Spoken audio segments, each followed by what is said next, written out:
Hey there. So, let's dive into this interesting problem you're facing.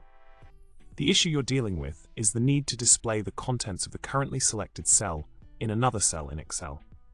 Now, normally this isn't something that's easily achievable, but who knows, we might just surprise ourselves with a creative solution. Now onto the solution. The key here lies in using a specific formula in Excel.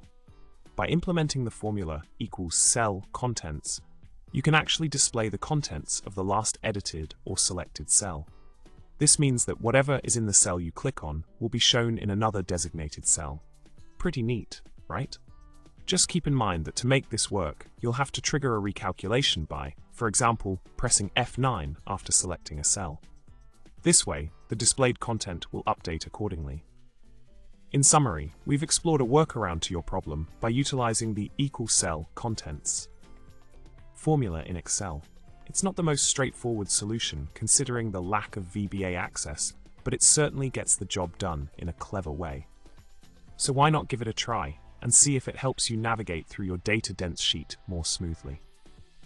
Alright, that's all for now. Thanks for tuning in, and remember to like, subscribe, and drop a comment below. Until next time, happy excelling.